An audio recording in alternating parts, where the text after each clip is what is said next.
Hai, aku Albert. Selamat datang di channel Rencana Baik. Di sini, kamu akan banyak belajar seputar perencanaan keuangan, mulai dari karir, bisnis, tabungan, asuransi, sampai investasi. Jadi, jangan lupa subscribe channel ini ya, karena kami akan bantu kamu melek finansial dan punya rencana baik di masa depan. Akhirnya, udah lulus kuliah nih. Kalau kamu langsung dapat kerja, aku ucapin selamat ya. Karena cari kerja gak gampang loh. Jadi kita perlu bersyukur dengan apa yang ada saat ini.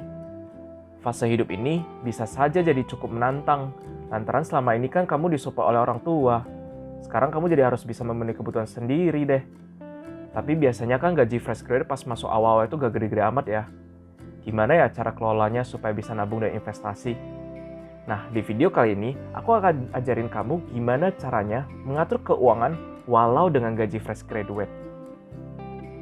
Merencanakan keuangan itu penting, apalagi pas kamu udah mulai masuk dunia kerja. Semuanya butuh perencanaan yang matang. Kalau kamu nggak bikin rencana keuangan, maka sulit sekali untuk mencapai tujuan keuangan kamu di masa depan. Misalnya, suatu saat ingin beli rumah, mobil, ataupun modal untuk nikah. Nah, oleh karena itu, hari ini aku akan bagi ke kamu 5 cara aku mengelola keuangan hasil dari gaji seorang fresh graduate. Yang pertama, tentukan tujuan keuangan kamu. Mulai dari yang jangka pendek 1 tahun, sampai jangka panjang 5-10 tahun. Misalnya, mau beli rumah di usia 30, mau beli mobil di usia 28, mau nikah di usia 31. Kamu perlu tulis semua tuh di papan yang mudah kamu lihat setiap hari. Tujuannya apa? Supaya kamu fokus dan selalu ingat motivasi apa yang membuat kamu harus menabung. Kedua, setiap gaji kamu cair, buat anggaran pemasukan dan pengeluaran bulanan kamu. Pastikan prioritasin alokasi tabungan kamu dulu, baru menghitung berapa pengeluaran yang kamu butuhkan dalam 1 bulan. Misalnya, kamu udah bikin budget nih yang bisa kamu gunakan. 25%-nya dialokasikan untuk nabung atau investasi.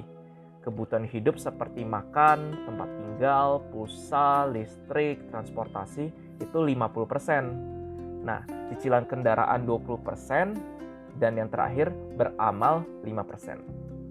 Setelah buat anggaran, jangan lupa untuk disiplin dan komitmen dengan anggaran yang sudah kamu buat. Dan kamu masih bisa kok evaluasi nantinya di bulan depan, apakah anggaran kamu sudah realistis atau tidak. Membuat anggaran memang gak langsung tepat kok di awal, nanti seiring berjalannya waktu akan banyak penyesuaian. Ketiga, hindari utang konsumtif dan gaya hidup boros.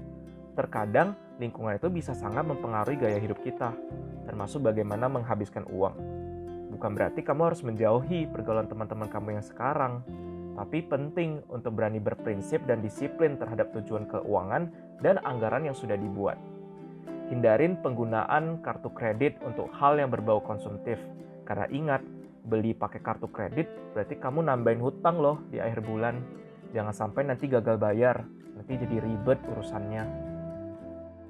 Yang keempat, mulai belajar berinvestasi. Siapa bilang sih kalau gaji kecil, tabungan kecil, gak bisa berinvestasi? Sekarang banyak loh instrumen investasi yang bisa kamu mulai dengan modal yang terjangkau. Misalnya, reksadana nih, kamu bahkan bisa memulai dengan modal hanya Rp100.000 saja. Ada yang bahkan lebih kecil dari itu. Cara berinvestasi pun sekarang semakin gampang sejak adanya aplikasi marketplace tempat kita membeli reksadana. Tapi sebelum mulai berinvestasi, harus ngerti dulu ya produknya, dipelajari dulu. Jangan gak paham produknya, malah kamu beli. Ibarat beli kucing di dalam karung. Nanti aku akan jelasin deh tentang investasi di video selanjutnya. Jadi jangan lupa subscribe ya channel Rencana Baik. Nah, yang terakhir nih, naikin penghasilan. Yang namanya baru masuk kerja, kan gajinya masih kecil nih. Kalau kamu punya tujuan dan rencana keuangan yang baik, tetap percuma kalau misalnya penghasilan kamu masih kecil. Jadi solusinya adalah kamu juga butuh tingkatin penghasilan. Bisa dari 2 cara. Yang pertama, kerja keras, tunjukkan hasil selama kamu bekerja, sehingga kamu bisa dipromosi ke jabatan yang lebih tinggi lagi. Sehingga bisa saja gaji kamu nanti dinaikin. Atau cara kedua dari aku adalah kamu cari penghasilan tambahan di luar dari pekerjaan kantor. Misalnya nih, jualan online, nyediain sewa jasa dari hobi kamu, atau bikin channel YouTube seperti aku.